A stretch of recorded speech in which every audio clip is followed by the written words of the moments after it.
In today's video, I'm gonna show you how I would go from $0 per month to $1,000 per month blog in just 12 months. I'm also gonna show you how I would do it at just a $100 per month budget. Specifically, I'm gonna go through my process of picking a niche, the content SEO strategy, branding and website tech, and link building. All that covered in today's video to go from $0 to a $1,000 per month blog in just 12 months with a $100 per month budget. If you like this kind of content, make sure to like the video and subscribe to the channel and check out my Blog Accelerator program. Should be links in the description down below. So niche selection, right? Let me just open up my screen here and go through how I would go about picking a niche that I thought was capable of a $1,000 per month blog in 12 months. So straight away, you'll see on my screen, I have what I'm calling a footprint plus niche. Now, if you're not familiar with footprints and advanced search operators, basically how they work is go to Google and type in anything. And if you put it in quotes, you're basically asking Google, I want you to return this specific thing or websites in your index with this specific thing in them. Now, what I'm doing here is looking for websites with Mediavine programmatic advertising on them. And what that is a footprint that tells me websites are doing business with this company called Mediavine. And what Mediavine is a full service ad management company. And if the website is doing business with Mediavine, I know that the website is getting at least 50,000 visitors per month because Mediavine does not work with any websites that don't. So immediately I'm filtering down all the websites in here to websites that make money with display ads and have traffic above 50,000 per month. That's really good. And when you combine that with a niche, you immediately have a list of websites to look at and see, oh, is there money to be made in this niche? Now, specific, like straight away, you can see Dog's Best Life is right here. And this is an example of a site that's currently making money from Mediavine. You can see the little icon down here, and it's a signal that dogs is a great niche. Now, it's no surprise that pets is a great niche to blog in. We all understand that.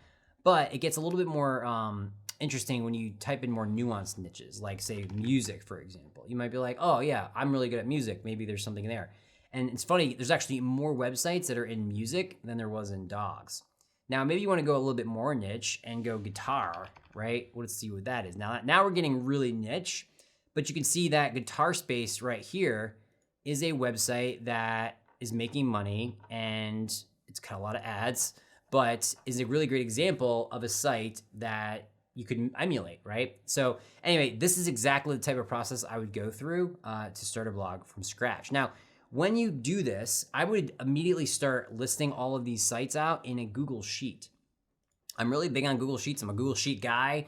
I would immediately start listing out sites that I'm finding here again, and then I would start basically taking this, copy link address, and just dropping in links here, just like that. And do that, boom. Now you have a site, maybe what you would do is do this, move this over here, and you got music, you got URL, you got niche. And then I would just start creating a list and go down, and I would just start basically creating a workbook of all the niches that I might be interested in. So that's basically how I would start doing niche selection. Now, when you put your list of websites together, the next thing I want you to do is actually go to Ahrefs' domain checker. So what you can do is Ahrefs DR checker. And what you're looking for is basically traffic and DR of these sites. So this is gonna tell you for free how authoritative the website is and how much traffic it is. So let's do this first one I grabbed in here. I'm gonna grab that guy and I'm gonna drop it in here. So I'm just gonna check the authority of this website. It's gonna check to make sure I'm not a robot, and it says DR of 30. So that's a really great signal. So I know it's getting more than 50,000 sessions per month, and it's a DR30. That's pretty good. DR30 is not that big.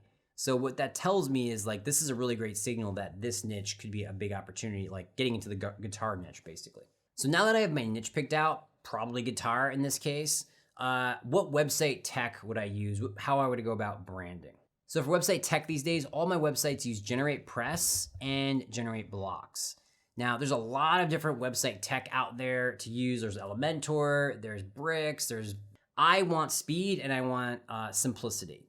Generate Press is the fastest WordPress theme out there. I have worked with dozens, hundreds of websites, thousands actually, and this is the best one. It's super fast. the developers behind this website, this theme they understand speed and they understand simplicity. And by the way, they also have a site library here. So I would come in here and I would just find a blog theme template. This one looks pretty good, pretty simple, pretty straightforward, and just use it. And it's free. It comes along with GeneratePress. Now I would actually go with the premium package here because you want all of their features that come along with the premium. And it's really, really cheap. Now, Generate Blocks, all this is gonna do is help you build feature-rich experiences with GeneratePress. And they integrate really easily, and there's a pattern library here you can use to help build out your site. And that's exactly how I would go about doing it. Again, you don't need anything really like fancy or anything. I probably would go about just going to the site library, have the site spit out exactly like this, and then we'd be pretty much good to go. Now, I don't love this layout, so I might tweak it a little bit. Or I might check one of the other ones in here. Like this one looks interesting. If I go to one of their posts here, yeah, I mean, it's not bad. It's not bad. Anyway, that's what I would do for website tech. For branding, what I would do is Canva. So Canva is like the best way to like set up branding for your site. I use it for all my logos. And if it was a guitar site, all I would do is go to Elements and I would just type in the word guitar. And I might grab that and just type in some words next to my site. Like, again, this is where you kind of like stretch your creative muscles, but you don't have to be anything crazy to do it. So I would go to text, I might drop in a header, like guitar, you know, like helper.com or something, like guitarhelper.com or something like this. And then I might do one of these. And then I might come over here and do something with like, I really like Montserrat is a good font. Yeah, it doesn't have to be too crazy. And what I could do is take this guy. Actually, you know what I'll do is do this whole thing here. We'll do semi-bold and we'll do bold here. Just like that. And there you go. And then I can maybe make this different color, like maybe like blue or not pink. I don't know why I picked pink. Maybe like blue or orange, or you can go black or purple or whatever you think is appropriate. You can also like play with the headline spacing, just like that. And there you go. You have a logo. And maybe down here you can make this purple. I think I might make this back to black. Something like that. Again, you don't have to be like a genius here. But something that looks a little bit nice from a branding perspective can go a long way. Again, I'm no graphic designer. I just like tweak it until it looks good. And what I might do is like duplicate it, play with something. That's usually my creative process when it comes to logo creation. I'll like duplicate these canvases and just keep tweaking it. I might even change. I don't love this font. I'll be honest, actually, looking at it a bit more. I might change it to something like Lato is a good one. Something like that. Yeah, it doesn't look too bad. And I might go back to one line. You can see like my old site, Learning Jewelry, how I did the branding. I just put a diamond on top of the whole name and then I had like a tagline. So that is pretty much how I would go about the same thing. Like, again, you can do it a whole different ways. Anyway, this is how I would go about branding. Pretty straightforward. You kind of play with it, stretch your creative muscles. Another tool that I really like that's free is a site called logo.com. And basically what you would do is guitarhelper.com. Like if that's what I wanted to go with, you know, you could be like everything about guitars. I don't know, I'm making this up. Call it music. Actually, maybe even guitars. Yeah, guitar store, sure. I like purple, I like green, grayscale, blue, sure. I like bold, modern, that's fine. Usually I go with icons. I don't think this is relevant. I think this is relevant, do that. Guitar is perfect. Cool, let's see what it comes up with. So straight away, you have different ideas here and you can just kind of spin through, like that one's not bad. This one isn't bad, actually. I kind of like this one. You know, see, you just kind of work through it, and these are free. You can actually say get logo, and then it'll let you download, and you can play with it. Honestly, you can also recreate this on Canva, and I tend to do that. I'll just like go back to Canva and like recreate the design that looks kind of like that.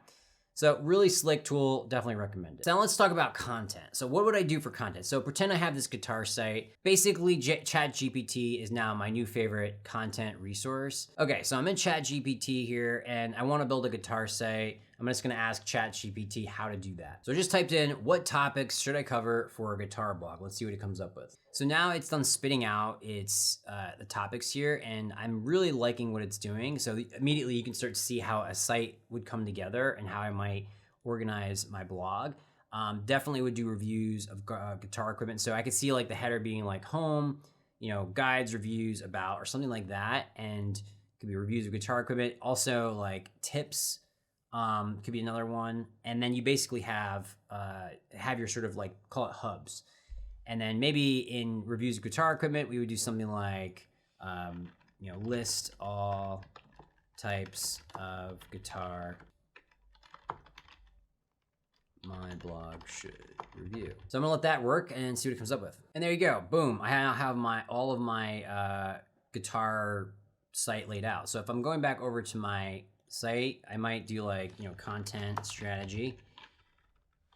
And then what I'll do is I'll do like guitar, or I'll do like reviews, and then I'll probably do guides, and then tips, and maybe like music or guitar history. I saw that in there. I thought that was maybe interesting. Like if I go back here, what was it? Evolution, songwriting, information, genres, guitar maintenance. Yeah, that's not a bad one. So I might do like playing tips. Guitar maintenance or guitar care. Under reviews, and I would list out all of these types. So we got guitars, amps, and then you can just go down the list, right? This is how I would start to build out my site structure for this site. So going back to here, you can see these would be like subcategories in guitars. You could probably combine all of these into like accessories, so you can get more creative with it. Nothing is set in stone with this, just something that makes sense to a user. Now, something else I like to do when going into a new niche is use a site called QuestionsDB. Now, what I would do is literally type in the word guitar here and just see what pops back out. Because what I'm looking for here is just questions people are asking around guitars. This is gonna help me understand what people care about in the niche. And it's also gonna help me help inform like content strategy. What should I be talking about on my site? So straight away, you can see all the questions people are asking. And now how QuestionsDB works is it scrapes Reddit, Quora, and a few other question sites, and it creates a database of those questions so that you can go back and see what people are asking about the topic. And it's very, very big, like a big database, so it covers a lot of things. And I'd recommend you use this tool if you're trying to make really great content. So if I skim through here, there's a lot of different things in here that I can use, so I would definitely skim through that. Now, say I was writing an article about the best acoustic guitars. What I might do is come back to here and just say acoustic guitars. Actually, I might put in best acoustic guitar and just see what comes back. And sometimes the results, there's a lot of results, sometimes there's not that many results. If there's not that many, then I'll kind of I'll redo my search and make it more broad, but I like to get more specific first because I'm looking for people asking questions about this specific thing. So let's see what it comes up with. All right, so if I scroll through here, you can see that there are some really interesting questions in here. Now, what you wanna do from an SEO perspective is look for things that are about acoustic guitars, like specific questions people are asking that you might be able to include in an article about acoustic guitars. Because what you're doing is you're getting inside the head of your user here. Most other blogs I see out there constantly just copy each other and they don't actually do any actual research to figure out what their article should be about. Unless like you're a niche expert, and sometimes that is true, but even if you're a niche expert, you just kind of rely on what other people have already talked about. So what I recommend is going to this tool and seeing what people are talking about. In this case, I'm seeing why do acoustic guitars have matter with age? Can you hang, what was that question? Can you hang a good acoustic guitar right here? Now, some of these I might have dedicated articles for, others I might not. It just depends on how much search volume there is for each of these keywords or each of these questions that are in here. And that brings me to the next tool I'm gonna use and show you. And that tool is Low Fruits. And if you've never heard of this tool, basically what it does is it finds low competition keywords. And it has some case studies here and some screenshots and some testimonials. But high level, what it does is it's looking for keywords that Google, that's ranking and has MSV, like monthly search volume, but also there's like very little competition. And this tool knows there's little competition because forum websites or other authority websites are not ranking in those search results. If there's forums among the search results for a keyword, it's usually a signal it's very low competition. And that's kind of what it looks for. If you go here, it's like trying to also group up and show you, hey, low DA website, low word count, forum. If it's finding forums, websites with low word count and low DA, then how to quiet a Jeep soft top is probably an easy to rank keyword, aka low fruit. So what I would do is load up the questions in here into low fruits, because you can do that. You can actually take a list of keywords, drop it into low fruits, and what it'll do is it'll grade each, just like you see here, and it will group them up. It also does clustering, which is really cool. So down here, you can see it has this clustering feature. So what it'll do is if it sees that the same different words yield the same search results, like say, why acoustic is better than electric, why is the acoustic guitar so popular, and why do acoustic guitars sound better with age? If this tool found that the 3 search results look really similar, it would actually cluster them together and tell you to make them the same page, right? Try to optimize one page for those 3 keywords, because it's basically telling you that the intent is very similar. This is kind of getting to a little bit more advanced SEO, but all you need to know is that when you load like these keywords, like these 50 keywords into this tool, it'll be like, okay, out of those 50 keywords, you should only actually write 10 articles because it's clustered the other ones together. And that's kind of high level what this tool will do. And I recommend doing it, and it'll spit out a content strategy for you to just produce. Now, once you do all of that, again, I would recommend going back to your Google Sheet here, opening up another tab and be like, target keywords. And then I would have a header that would be like target keyword. And then I might say like, unpublished, published. And then I would just list them all out. And like, say I wanted an article about which guitar is the best, electric or acoustic. I would just drop that in here, paste only. And I would just go all the way down. And basically I would let low fruits spit out the CSV or whatever report it has and just drop that in here, and boom, now I have my content roadmap. And what I recommend for sites that want to achieve that $1,000 per month mark is 200 articles. 200 to 300 will get you a significant amount of content on a website that Google can rank and also showcase your site as an authority in the niche you've selected. That's a lot of content, a lot of internal link opportunities, a lot of opportunity for your content to rank on long tail phrases, get links organically, not like a ton of links, but enough where your site will start to pick up organic links.